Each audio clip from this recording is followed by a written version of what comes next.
Wen Jiabao may well be the most underestimated figure in the Chinese Communist Party's internal power struggles.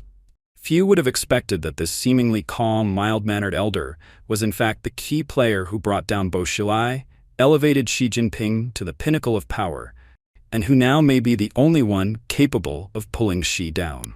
Why? Let's find out. Did Wen Jiabao resolutely take down Bo Xilai? In 2012, one slap triggered the Wang Legion incident, his sudden flight into the U.S. consulate, that shook the very foundations of the CCP's political stage. At the time, Bo Xilai, the shining star of the princeling faction, was seen as a near-certain candidate for the Politburo's Standing Committee at the 18th Party Congress. But Wang's shocking betrayal shattered Bo's carefully crafted red image, exposing blood-stained secrets and political shadows. Then Premier Wen Jiabao did not rush to intervene when the scandal first broke. Instead, he chose to wait and watch, allowing the evidence to surface naturally. Wen understood that the Chongqing storm was not just a local scandal. It would directly shape the direction of China's supreme power transition at the upcoming Party Congress. Bo Xilai, however, seemed oblivious to the danger closing in on him.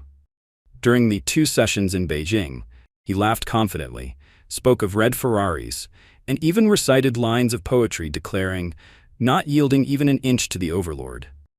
His arrogance had reached its peak, while the Hu Wen leadership outwardly maintained calm, betraying nothing. That calm ended on March 14th. At his final press conference as premier, lasting over 3 hours, the longest in CCP history, Wen Jiabao appeared to be waiting for something. At last, a Reuters reporter asked about the Wang Legion affair. Wen then calmly unveiled his prepared trump card. With striking severity, he declared that Bo Xilai's singing red, striking black movement in Chongqing was a toxic residue of the Cultural Revolution and must be eliminated, crushing the political kingdom Bo had spent decades building. The very next day, March 15th, Bo was officially removed as Chongqing Party's secretary. By April 10th, he was suspended from the Politburo, his escape routes cut off. Prison was now his only destination. It was the first time Wen Jiabao revealed his sharp political instincts and ruthless tactics. Later, Japan's Asahi Shimbun reported that as early as February 16th, the Hu Wen administration had convened a meeting of 8 Politburo's Standing Committee members to discuss how to handle Bo Xilai.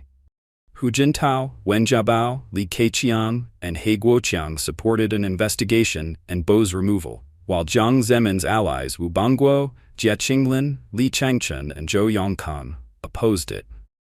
According to the report, Wen Jiabao was extraordinarily tough in that meeting, even pounding the table and warning that failure to deal with Bo would bring disastrous consequences for both party and country.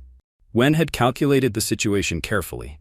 The 9-member standing committee was split, 4 votes for Hu Wen, 4 for Jiang's faction. The deciding vote lay with Xi Jinping. Given that Xi was the only top leader who had personally gone to Chongqing to show support for Bo, his stance was uncertain. Reports say that while visiting the U.S., Xi received a call from the party's central office seeking his opinion. In the end, he sided with Hu and Wen, casting the decisive vote to investigate Bo. Meanwhile, Wen Jiabao, through the Ministry of State Security, had secured control of Wang Legion early on and obtained evidence that Bo was plotting with Zhou Yongkan for a future power grab. Wen quietly passed this evidence to Xi, while Bo and Zhao remained in the dark, unaware that their schemes had already been exposed. In this way, Wen Jiabao not only secured Xi Jinping's crucial vote, but also dealt a sudden, devastating blow to Bo Xilai, while laying the groundwork for Zhou Yongkang's eventual downfall, removing the greatest obstacle to Xi's rise. For Hu and Wen, it was the pinnacle of their partnership. But Wen himself paid a price. Not long after, the New York Times, seen as having ties to Jiang's faction, published a bombshell report exposing corruption within Wen's family.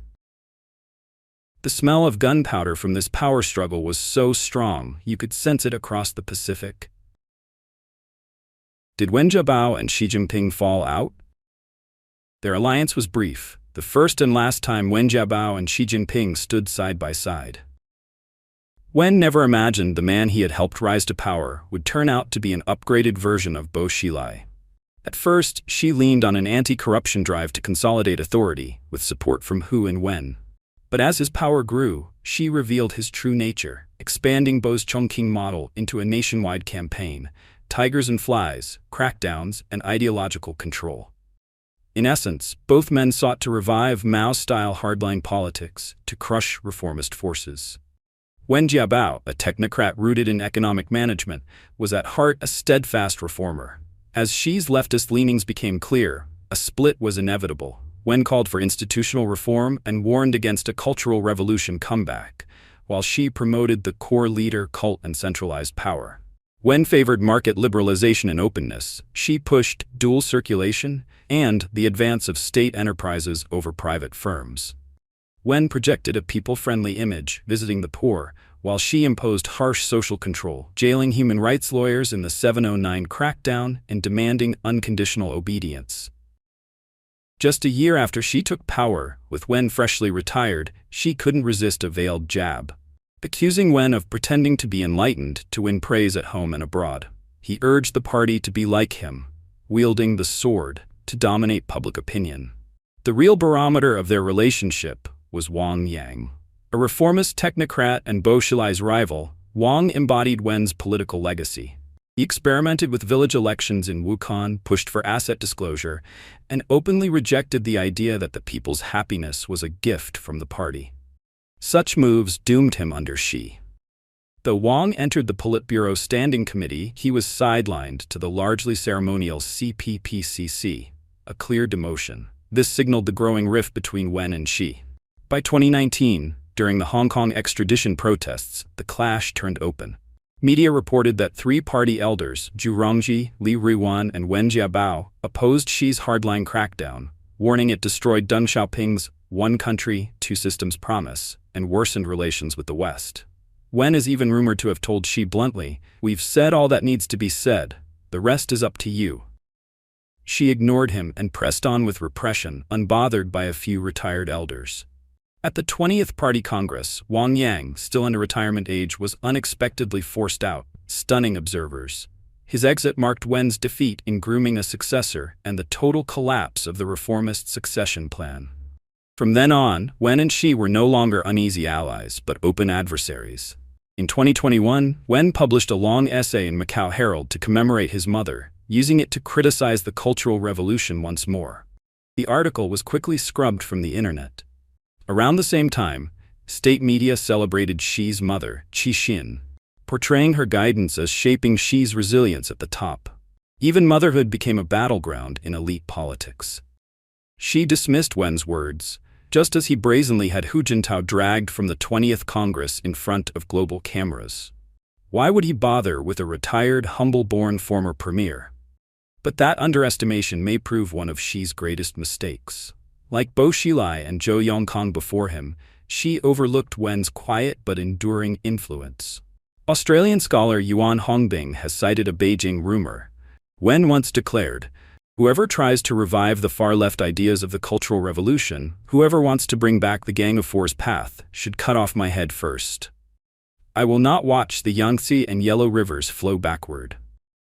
Many dismissed it as emotional rhetoric. Looking back, that may have been a grave misjudgment, and Xi Jinping may be one of those who misjudged most. Wen Jiabao strikes back? Compared to his earlier remark, "It's up to you," Wen Jiabao's later declaration, "Cut off my head first," was the real threat. It was his way of telling Xi Jinping he would fight to the very end, even at the cost of his life. In July last year, Xi confidently convened the Third Plenum, preparing to fully overturn Deng Xiaoping's legacy and wipe out the reformist faction. A lengthy essay praising Xi as a great reformer was published, but vanished overnight. Rumors soon spread that Xi had collapsed from a stroke during the session. At first, few believed it. But in August, when Xi met Vietnamese General Secretary, photographs revealed a surgical scar behind Xi's right ear, evidence the rumors were not unfounded. Then, on September 30, 2024, another startling scene unfolded. At a banquet celebrating the PRC's 75th anniversary, a group of party elders, long banned from public view, suddenly reappeared. Wen Jiabao and Li Ruiwan sat on either side of Xi Jinping, chatting and drinking as Xi repeatedly raised his glass in toasts. Wen looked relaxed, almost like an honored guest. The image baffled observers. Some speculated Wen had been blackmailed into submission, but few noticed the deeper question. Why were multiple retired elders allowed at Xi's head table, something unheard of in CCP history? Normally, only current standing committee members sit there. Elders are excluded without exception. What had changed to make Xi treat Wen as a guest of honor? At the time, no one knew. But soon after, the political aftershocks became undeniable. Just 1 month later, Miao Hua, the chief steward of Xi's control over the military, was placed under investigation. Not long after, rumors confirmed that He Weidong, vice chairman of the Central Military Commission handpicked by Xi, had also been detained. And then, Xi's loyalist army was being purged mercilessly. Some generals were arrested, others reassigned or sidelined, while some simply vanished without explanation. By April and May this year, rumors spread like wildfire that Xi Jinping had lost real control, with Zhang Yuxia and party elders joining forces to steer the situation. As the public debated whether Xi still held power, the CCP Politburo in June dropped a political bombshell. It unveiled new regulations creating a central decision-making coordination mechanism. Many immediately recognized it as a reincarnation of Deng Xiaoping's Central Advisory Commission. And then came whispers even more startling, that the man orchestrating this new body was none other than Wen Jiabao. Xi Jinping could never have imagined that a retired, humble-born premier, whom he once mocked as pretending to be enlightened, could, almost overnight, unravel the one-man power structure Xi had built over more than a decade. Both Bo Xilai and Xi Jinping, it seems, underestimated Wen Jiabao, and both paid the price. Wen has shown, time and again, that he deeply understands the hidden rules of CCP power and knows exactly how to turn them to his advantage. That is why he has repeatedly survived storms, defied the odds, and flipped the script from a position of weakness. What do you think of Wen Jiabao's role? Share your thoughts in the comments below. See you next time.